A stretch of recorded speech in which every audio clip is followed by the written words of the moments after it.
Hello, and welcome to the 8th episode of Creator Spotlight Season 2 from The Interface. Creator Spotlight is our series where we talk to creators about what they make and do and how they got started. Today I'm joined by Arielle Nissenblatt from Squadcast. Welcome. Thanks for having me. Did I get the pronunciation correct? Is that right? Mm-hmm. Awesome. That's good. I was a little bit worried, so... So, just for some introduction, so you work for Squadcast on the sort of the content team, is that right? Sort of promoting like the marketing, I guess.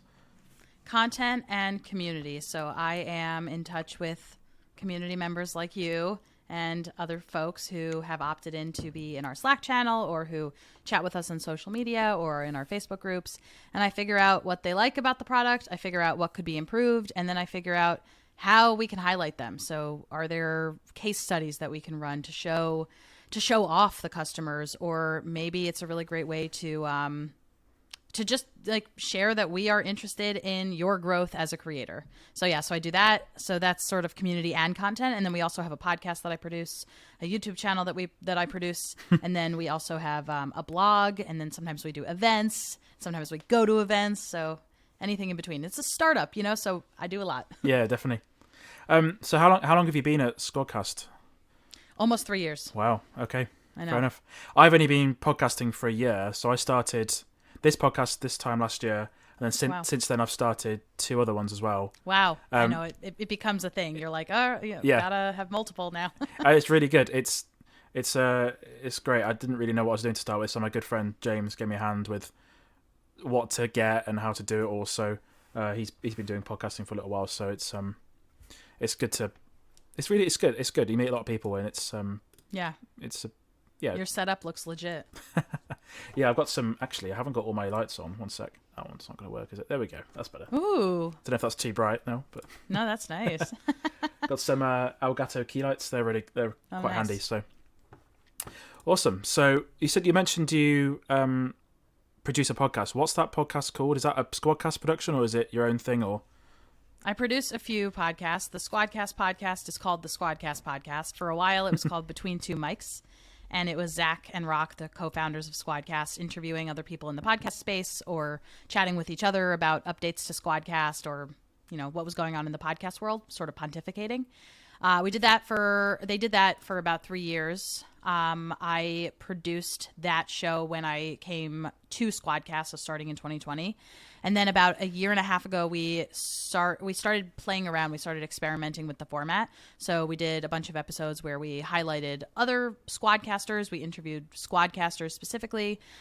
We did a few community episodes where we talked to the Squadcasters about their podcasts, and we kind of strung those together we broke a few episodes up into business-related podcasts, and some were going to be like society and culture podcasts, and some were relationships and mental health.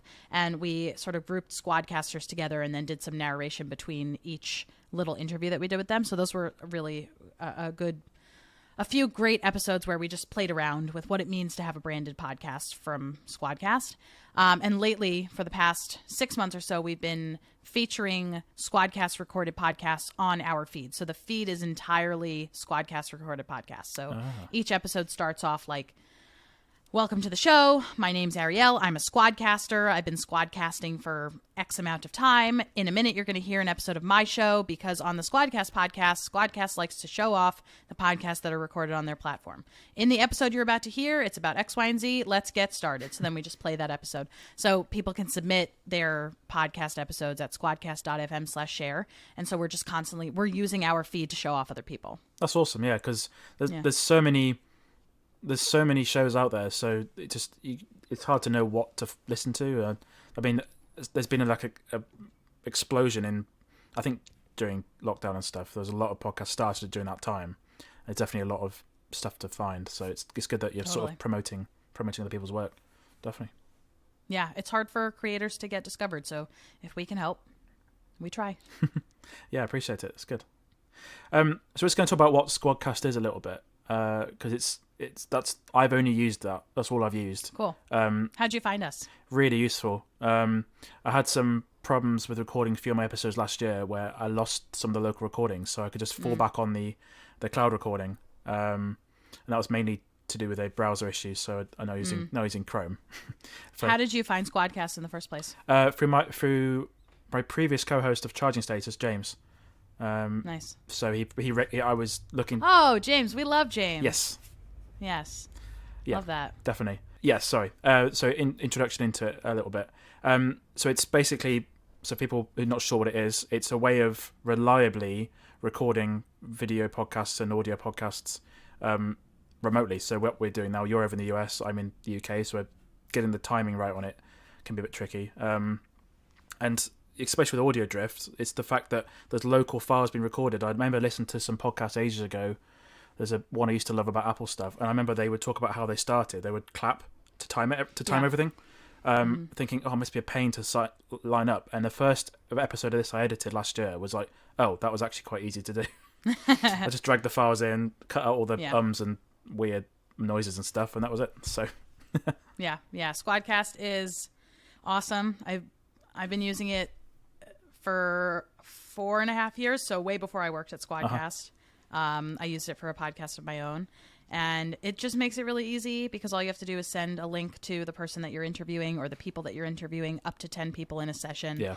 And you just press record, and when you're finished, you have files for each person, and then you can do with those files what you want. So the Creator Spotlight is a video and audio podcast. So I personally quite like watching people talk on video more than anything else. And then so the interface does charging status and UI chat, which is a very specific niche networking podcast. But they're both audio because it would be too much work, I think. So yeah, video definitely can be a lot of work. Yeah. And also when you cut video, you get jumps and weird things. So audio is a bit easier to sort of deal with in that sense. Yeah. So you can sort of more seamlessly go from one point to another without throwing your consumers off. Yeah, definitely. You mentioned you do some YouTube channel work as well. Is that for the Squadcast company directly, is it, or? Yep. Okay. Yeah, Squadcast has a YouTube channel, squadcast.fm or Squadcast FM, and we post videos all about anything audio / podcast related, but it's also a little bit more broader than that. It's a little bit more broad than that. We also focus on just the creator economy in general and how your podcast might fit into your overall media goals. So we have a bunch of videos specifically about Squadcast, how to best use Squadcast, new features, things like that. But then we also have videos on which conferences you should attend if you're a digital creator, and how to make those decisions financially, what's going to be most worth it for you. We also have videos on how to promote your podcast. We have videos on mic placement and interviewing techniques, anything in between, and we're open to ideas as well. Awesome. Yeah, we'll put a link in the show notes for that. It's a really useful resource. For those videos, you have to forgive me, I haven't watched too many of them. Yeah. But do you, because you mentioned Squadcast as a startup, so how many people are involved in making the videos? Is it just you, or is it a few people? No, thankfully it's not just me. I write the scripts, and I then share those scripts with the person who is the actor. Her name is Maribel Quezada Smith, and she is great and really photogenic and really ready for the camera and has this great presence. And so we give her the scripts, and then she records in a professional studio and then does the post-production. And then I do some edits on the post-production, but she takes it from there mostly. And then I'm in charge of maintaining the YouTube channel. So I do the uploads, I do the captions, I do the transcriptions, I do the show notes and things like that.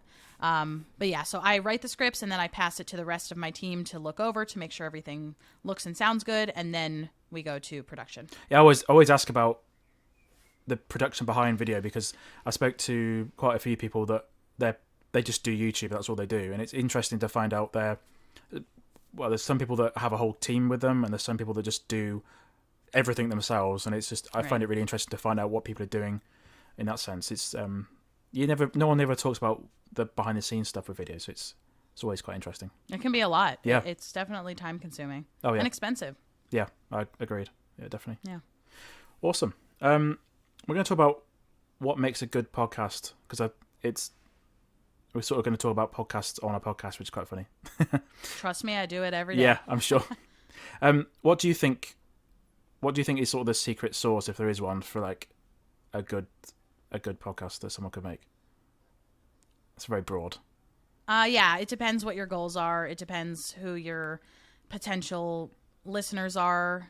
It depends what they're interested in. I think the first question to ask yourself as a creator is, what is my goal for making the show? Is it to make tons of money, in which case I would recommend not doing this. I mean, you might eventually make money, but it's definitely not the reason to start a podcast.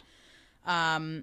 But also I think when you're starting out, I think it's important to come up with at least 3 reasons you're making your podcast that are not money or downloads related, because that'll make sure that you keep at it. So maybe you like to have a podcast because it allows you to practice your public speaking skills. Maybe you like to have a podcast because it allows you to speak with people in your industry that you wouldn't get to speak to otherwise.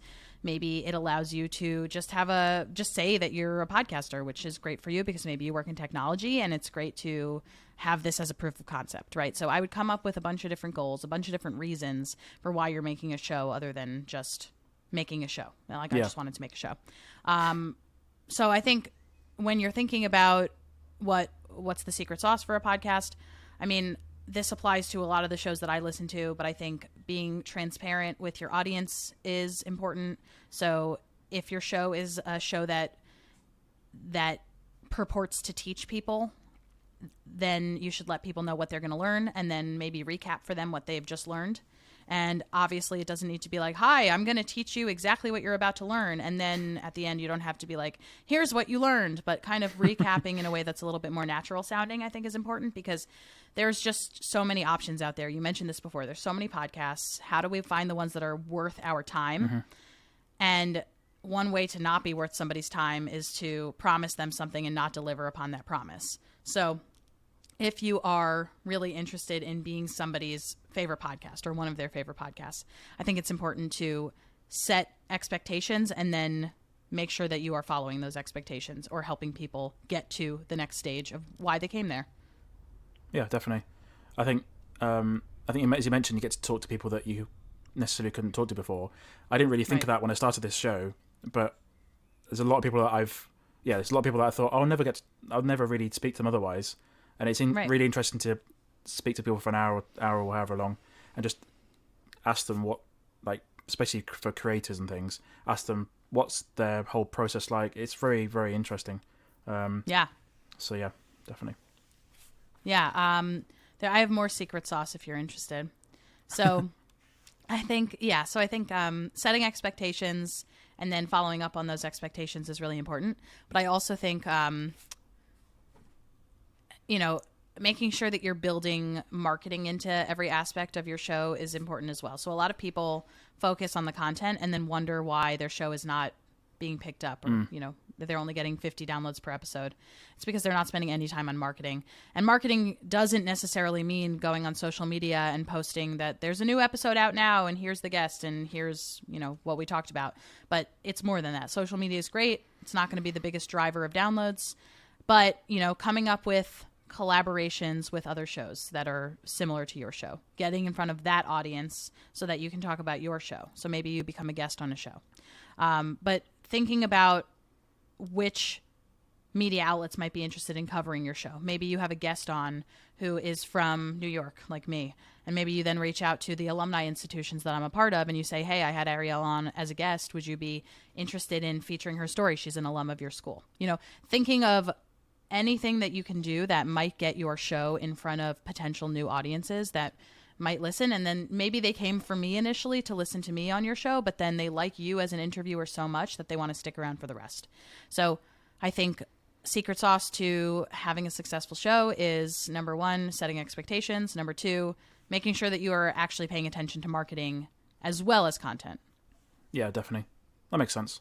I was going to move to podcasting advice, but when I first started, I'm going to talk about the process of doing it. So, when I first started doing podcasting, I wasn't really sure the nuts and bolts behind it all. It seemed a bit tricky. I made quite a few mistakes. So my first mistake was using SoundCloud to host it, and I realized that the older episodes were getting deleted. So I moved to Castos, which is probably it's probably the best hosting platform for podcasts, I think.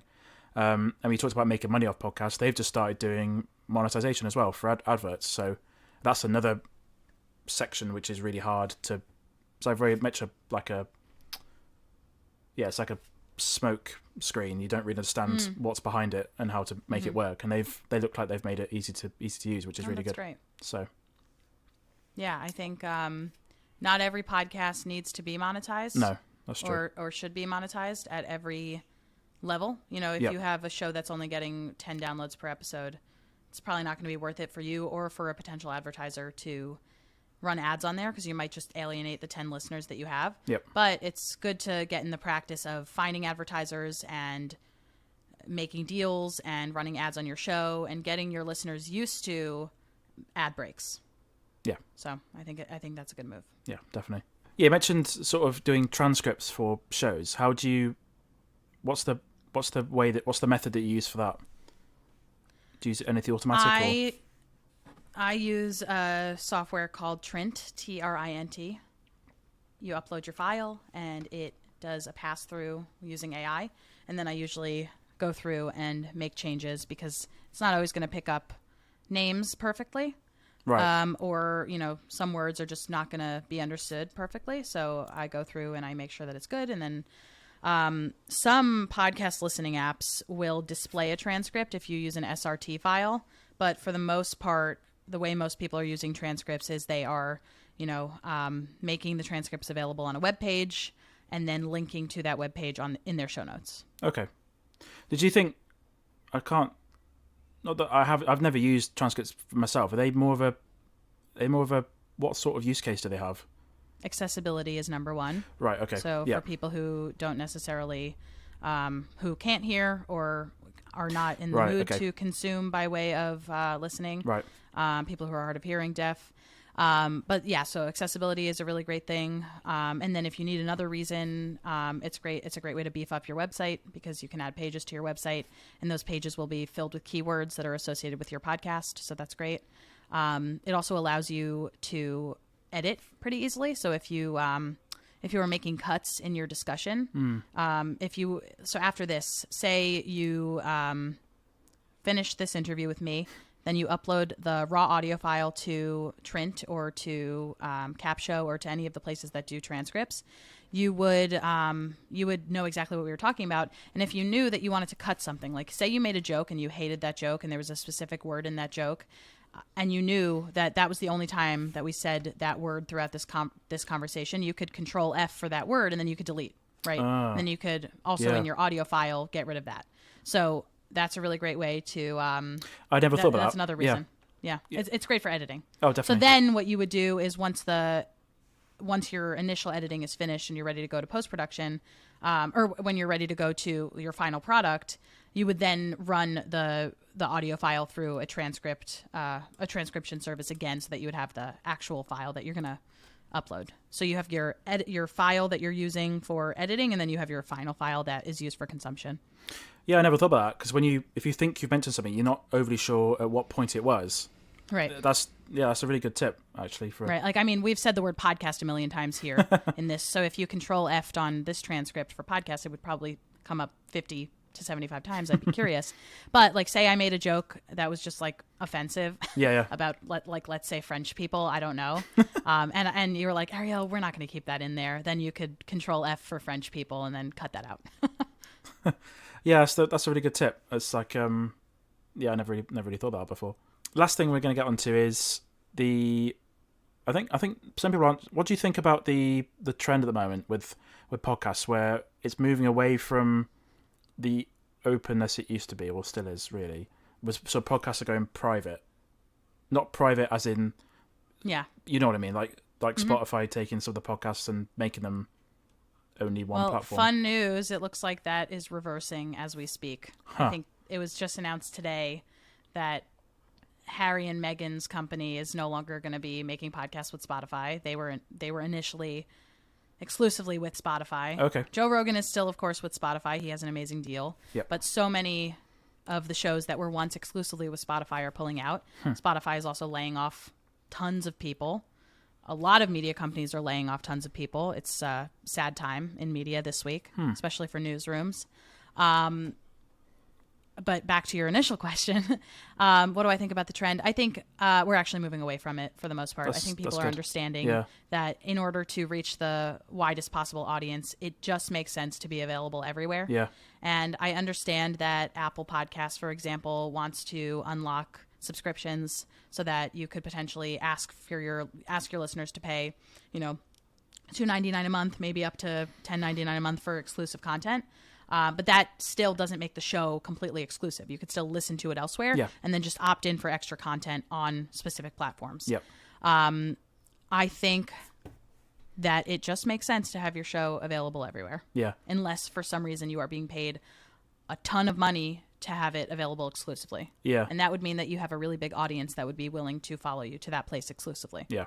Yeah, there's a few shows there's a few people that I've seen on Twitter. I think it was last year time. They announced they had a podcast anyway beforehand, and they said, "Oh, we're moving to Spotify." By the way, a lot of the comments were filled with, "Why we're not gonna, like, it's not worth it just to come." If you know what I mean. Like, I've seen quite a lot of that, and I wouldn't. Sadly, there are a bunch of shows that went exclusive to Spotify that when they did, as much as I love them, like Heavyweight, for example, is a really great show that is now exclusively on Spotify. Love that show, but I don't listen regularly. When I remember to, I go to Spotify and I listen to it because that's where it's available, but I often don't remember to. So, and I cannot imagine that I'm the only person who has been slacking on my Heavyweight listening. Yeah, sure. That probably happens a lot. It's interesting. I didn't hear that was the sort of trend was changing. Do you think there's not enough money being made from that, or? I'm pretty sure that was something that was proven to be true when Spotify did their layoffs earlier this year. Yeah. It was that the bet that they made on podcasts going exclusive just didn't seem to pay off like they'd hoped. Spotify cut a lot of their, so they had a Spotify Studio 4, I believe, and they pretty much cut that whole studio, and they were making podcasts exclusively for Spotify. And they got rid of those shows and the people who make those shows because they just weren't turning a profit. And, it could be a number of factors. It could be that maybe they didn't have an ad sales team that was aggressive enough. But, more likely, there are people listening to podcasts everywhere. And, yes, of course, there are hundreds of thousands, millions of people listening to podcasts on Spotify. But your show is going to reach more people if it's available on Spotify and Stitcher and CastBox and Pocket Casts and Overcast and million other places. Yeah, definitely. It's interesting. I think possibly not too sure how it works, but I think podcasts that are premium on Spotify, I think you get them with the same amount of money you spend on music. So I think that probably didn't, and they're already struggling for profit with the music side. So I'd imagine it probably didn't work out too well. Oh, that's interesting. Definitely. Yeah. I mean, who's to say? I'm willing to. I think that it is possible that exclusivity could work for some shows. It does work for some shows. If you have enough of an audience base that loves you and will do whatever you want and follow you to the ends of the earth, you're fine. But I think on a large scale, it is hard for that to be the case. Yeah. And I think a lot of people who are casual listeners just use Apple Podcasts, which that's what I use. That's all I use. So I think if you're not in there, they're not a lot of people just aren't going to find you, which is right. Yeah, makes sense. Exactly. Yeah, you mentioned the subscriptions in Apple Podcasts. So not this show, but the other two shows I do, they both have ad-free versions on Apple Podcasts, which at the moment, not too sure how it's working because I haven't had it for that long, but it seems like a good option if people don't want adverts on there, so it's good. Thank you for joining me, Arielle, on the Creator Spotlight podcast. It's been good to chat to you about Squadcast and also tips for making podcasts. It's been very insightful to learn about what you can do to improve your show. Where can people find you if they want to learn more about what you make and do? You can send me an email, arielle@earbuds.audio, or my website is ariellenissenblatt.com. Awesome. Links will be in the show notes as usual. You can find more information about the interface at theinterface.uk. I've also got 3 podcasts now, so there is something for everyone. It's basically an addiction of mine. I'll probably end up doing a 4th one at some point. Thank you for listening, and we'll see you again next time. Thanks for having me.